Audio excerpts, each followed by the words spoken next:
Taser দেখলাম একটা, আর এই টেজারের নাম দেওয়া হয়েছে ফোরকাস্ট। আর এটা হচ্ছে তাণ্ডব সিনেমা। আর এখানে অভিনয় করেছেন শাকিব খান, আমাদের ঢালুট কি mega star superstar number one Shakib Khan, মানে যার কথা না বললেই আমার মানে কি পেটের ভাত হজম হয় না, এমন একটা বর্তমান অবস্থা সিচুয়েশন এসে দাঁড়িয়েছে। আমাদের দেশে যে হিরোগুলো রয়েছে, সেই হিরোগুলো অন্যান্য ইন্ডাস্ট্রির দিকে তাকান, দেখবেন এক দেশে অনেক কটা হিরো রয়েছে, প্রত্যেকটা হিরোকে দিয়ে কথাবার্তা বলতে হবে, মানে তারা প্যারালাল, ওকে প্যারালাল, সবাই সমান সমান একদম লেভেল অনুযায়ী, ওকে। আর আমাদের দেশে আসে শুধু একজনই, সেটা হচ্ছে শাকিব খান। কি বলবো, অন্য অন্য যেসব হিরোরা রয়েছে তারা কোথাও গিয়ে চেষ্টা করতেছে কিন্তু উঠে আসতে পারতেছে না, তাদের স্ক্রিপ্ট চয়েস, তাদের যে অভিনয় স্কিল বল, মানে তাদের আর কি কোথাও গিয়ে তারা আর কি একটু নিচে অবস্থান তাদের, এটা আমাকে বলতেই হবে, এটা আর কি সত্য কথা। আপনারা মানে না মানে, তো যাই হোক আমি কথা বলতে পারছিলাম ফোরকাস্টটা নিয়ে, বা এই ফোরকাস্টটা সিনেমাটোগ্রাফি কালার গ্রেডিং সব সিনেমা মানে করেন যে মিউজিক বা বারে বাবা টুখোর, আর হচ্ছে এখানে ডিরেক্টর যেহেতু রায়হান রাফি, সেখানে তো অন্য কিছু পাওয়া আমরা এখানে পাবো, তা কিন্তু এটা কোথাও গিয়ে বলার বাকি রাখে না। এটা কিন্তু আমাদের জানাই ছিল যে রায়হান রাফি যেহেতু শাকিব খানের সাথে আরও একবার আসতেছে, এবার তো আরও অন্য কিছু দেখিয়ে, ওকে। তুফান সিনেমাটা নির্মাণ করেছিল ঠিক শাকিব খানের হাত ধরে, আর ওইটা ইন্ডাস্ট্রি হিট হয়েছে। ইন্ডাস্ট্রি হিট বলতে আমাদের দেশে 2024 পর্যন্ত যতগুলো সিনেমা নির্মাণ করা হয়েছিল ঢালিউডের ঢাকাইয়া ইন্ডাস্ট্রি থেকে, সমস্ত সিনেমার আয় করার দিক থেকে নাম্বার একে জায়গায় করে রেখেছিল তুফান সিনেমা। যেসব ডিরেক্টর, অ্যাসিস্ট্যান্ট ডিরেক্টর বলেন বা হচ্ছে মেইন ডিরেক্টর, হ্যাঁ, রায়হান রাফি, এর পাশাপাশি মিউজিকে ছিলেন, মিউজিক কম্পোজার ছিলেন প্রীতম হাসান, আর প্রোডাকশন হাউস ছিলেন SBF, Chorki and Alpha I, ঠিক। মানে যারা যারা তুফান সিনেমাটা ছিল, মেকাররা বলেন মানে কাস্টিং বলেন, অভিনেতা অভিনেত্রী সহ অন্যান্য যেসব কলাকুশলী, সবাই তাণ্ডব সিনেমাটা রয়েছে প্রত্যেকটা ব্যক্তি। আর বেশ কিছু ব্যক্তিগণ নতুন করে অ্যাড হয়েছে, আর যারা অ্যাড হয়েছে, যোগ হয়েছে, ইনভলভ হয়েছে, তারা আবার কোনো টুনুমুনু ব্যক্তি না ভাই, একদম জাবারদাস্ত টাইপের। সেটা কি, সেটা হচ্ছে ইন্ডিয়া থেকে বহুল বলিউডের যে রয়েছে, যেখানে সালমান শাহরুখ আমির খানের সিনেমা নির্মাণ হয়ে থাকে, ঠিক যেই সব ডিরেক্টররা, ফাইট ডিরেক্টর, অ্যাকশন ডিরেক্টররা কাজ করে, তারাই এই সিনেমাটায় তাণ্ডব সিনেমাটায় এসে আর কি কাজ করেছে। তাইলে একবার চিন্তা করে দেখেন তুফান সিনেমাটায় কি দেখিয়েছিল, তবে এইবার তাণ্ডবে কি দেখাবে, বা পুরো অন্য লেভেলে চলে যাবে। আর যার প্রেক্ষাপটে আমরা এই টেজারটার মধ্যে দেখতে পারতেছি একদম ঝাক্কাস লেভেলের কাজ, ওকে।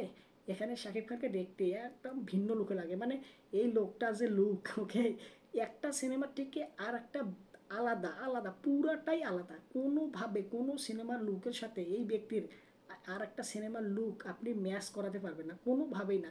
সম্পূর্ণ লুক আলাদা, একদমই আলাদা, ওকে।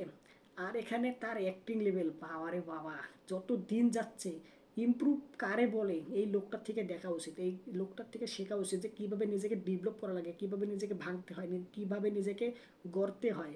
আমাদের দেশে অনেক হিরো রয়েছে, হ্যাঁ, অনেক কিছু করেছে, কিন্তু এরকম লেভেলে এখন পর্যন্ত আসা তো দূরের কথা, তাদের এটা স্বপ্ন তো স্বপ্নই রয়ে গেছে। তারা যে এরকম লেভেলে আসবে কখনো, তারা স্বপ্ন দেখেই যাচ্ছে, সেটা স্বপ্নই দেখে যাবে, তারা বাস্তবে এরকম পর্যায়ে আসতে পারবে বলে আমার মনে হচ্ছে না। এখানে এই সিনেমাটার টেজার টেজার নামটা হয়েছে ফোরকাস্ট যেহেতু, তো এই ফোরকাস্ট এর আগে সিনেমা রিলিজ করার নির্মাণ যতগুলো বর্তমান সময়ে এসে সিনেমার টেজার রিলিজ করা হচ্ছে, প্রত্যেকটার নাম আলাদা আলাদা রাখা হয়, মানে এক একটার নাম আরেকটা আরেকটা একদম ভিন্ন ভিন্ন লুক, এবার বিভিন্নভাবে নিয়ে আসে তারা। তো যার প্রেক্ষাপটে এটার নাম রাখা আছে ফোরকাস্ট। এর আগে আমরা দেখেছিলাম ফোরটেস্ট, সেটা হচ্ছে সুরঙ্গ, আরও বেশ কিছু ওয়েব সিরিজ সহ অন্যান্য কাজে। তো ফোরকাস্ট নাম রাখা হয়েছে তাণ্ডব এই সিনেমার টেজারের। তো এখানে কি বলবো, এখানে শুধুমাত্র আমরা শাকিব খানকেই দেখতে পারতেছি, বেশ কিছু ব্যক্তিগণ তাকে নিয়ে প্রশংসা করতেছে। এখানে দেখে মনে হচ্ছে যে এই তার ব্যক্তির মানে কোনো যে যে তার যে চরিত্রটা কোথাও গিয়ে মনে করেন যে একদম সাইকো টাইপের, মানে দেখেই একটা মনে করেন যে অন্যরকম লোক মনে হয়। আমরা মনে করেন যে সুষ্ঠু স্বাভাবিক যেমন লোক দেখি না, যেমন বরবাদ সিনেমাটা দেখছিলাম, ওর বাবার অনেক টাকা পয়সাও কিন্তু ও যা চায় তাই করে, হ্যাঁ, একটা মনে করেন যে একটা মনে করেন যে অন্যরকম মনে করেন অবস্থায়। কিন্তু এই সিনেমাটার ক্ষেত্রে এখানের যে চরিত্রটা অভিনয় করেছেন এখানে যেভাবে দেখলাম, সেখানে ভিন্নটা মানে করে একদম সাইকো টাইপের, যেখানে দেখে বুঝে যাচ্ছেন যে সে কী করতে চাচ্ছে, একদম ভিন্ন কিছু লাগে, মানে সে কী ভাবতেছে এটা কোথাও গিয়ে আপনি মানে কানেক্ট করতে পারবেন না, বুঝতে পারবেন না যে কী চাচ্ছে ও। ওকে দেখে মানে সাইকো টাইপের লাগে যে কখন কী করবে ও নিজেও জানে না, আর আমি কি জানবো।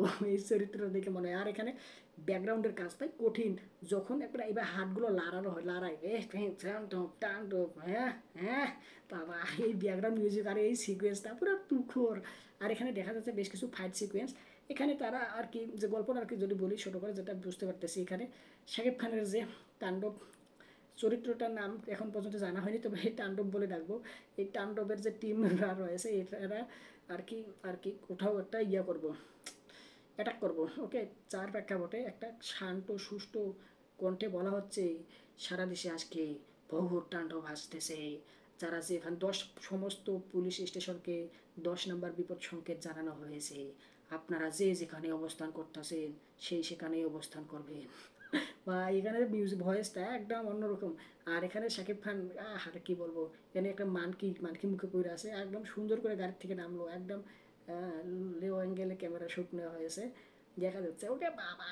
একদম যখন মুখোশটা খোলে, হ্যাঁ খুলে ওয়েলকাম টু দ্য শো।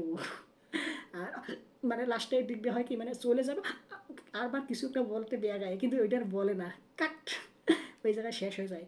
আর জয়া আহসানকে দেখে এখানে কেন জানি জয়া আহসানকে দেখে খুব বেশি একটা ভালো লাগে না, লাস্টের দিকে আর কি ওনাকে দেখা যায় শাকিব খানের দিকে একটা পিস্তল টাক করে রাখছে মারার জন্য। আর হচ্ছে এখানে কিন্তু শাকিব খানকে যে ব্যক্তিকে মাইরা গলার মধ্যে জোড়াই হইয়া রাখছে, ওকে, সেটা হচ্ছে নাইম। ওকে, উনি ভালো মানের অভিনেতা। উনি এখানে এই যে স্কোয়াডের টিমটা রয়েছে যাদের ওনাদের থামানোর জন্য, ওনার যে টিমটা রয়েছে শাকিব খানের, তাদের থামার জন্য অফিসিয়ালভাবে গভর্নমেন্ট থেকে তাদের পাঠানো হয়েছে, তাদের লিড ছিল নাইম। ওকে, এখানে দেখে বোঝা যাচ্ছে। তো নাইমকে তারা মাইরা একদম পুরো তাদের যে রয়েছে, প্ল্যান রয়েছে, সেটা সাকসেস করছে, কমপ্লিট করছে। যার প্রেক্ষাপটে দেখা যাচ্ছে শাকিব খান গাড়ির মধ্যে উঠা জয়ের ধ্বনি দিচ্ছে, মানে মানে সবাই আর কি তাকে বা দিচ্ছে আর কি সবাই।